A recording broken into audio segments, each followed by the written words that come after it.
Tanzania's delegation at the United Nations, led by the then Tanzanian Permanent Representative to the UN, Dr. Salim Ahmed Salim, danced in the hall when China was admitted to the United Nations Security Council as a permanent member. CGTN's Africa Correspondent Daniel Kijo spoke to Andrea Kifyasi, a China-Africa specialist at the University of Dar es Salaam, who explained Africa's pivotal role and how events on October 25th, 1971 shaped ties between China and African countries.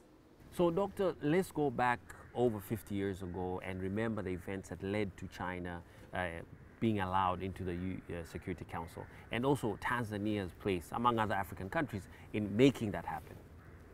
Julius Nyerere, then President of the United Republic of Tanzania, started to campaign for China's admission in 1965 after he made his first trip to China, where he committed to support the One China policy. And after that, several speeches made at the UN General Assembly. The Nyerere president campaigned for China's admission, and he criticized the UN for excluding China in its UN Security Council.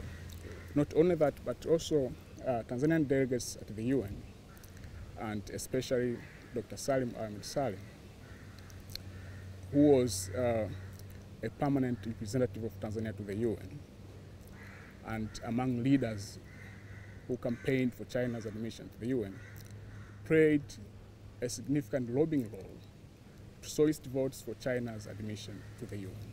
Why was this a big deal, not just for China, but also for many other African countries like Tanzania that were supporting China to get admitted? Why was this such a big deal? Yeah, the Chinese achievement was a big deal mostly to countries of the global south, countries which were exploited, countries which were victims of imperialism, colonialism and neocolonialism. But for China, having permanent position to the UN Security Council meant countries of the south had permanent representations in international security and peace, and also to the international global challenges. What was at play? What dynamics were at play during this time to sort of impede and stop China from entering the UN Security Council? And how did African countries like Tanzania maneuver this attempt to stop China? Generally, the threat was on the US's agenda to create two Chinas.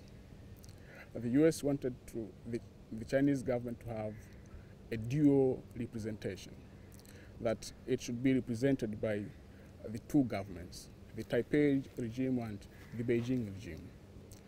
And it wanted so because the US was not ready to allow the PRC have a permanent seat in the UN Security Council. So it campaigned for the Taiwan so that it could control the UN Security Council, because as we know, Taiwan was under the control of the US government. So campaigning for Taiwan's position means to maintain its control of the UN Security Council.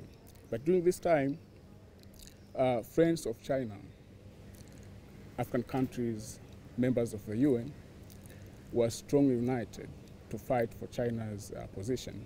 That's why they managed to vote for admission of the Chinese government in the UN Security Council. Now, how has China's appointment now into the Security Council helped Sino-Africa relations since then? Like, how have they benefited, and including Tanzania as well?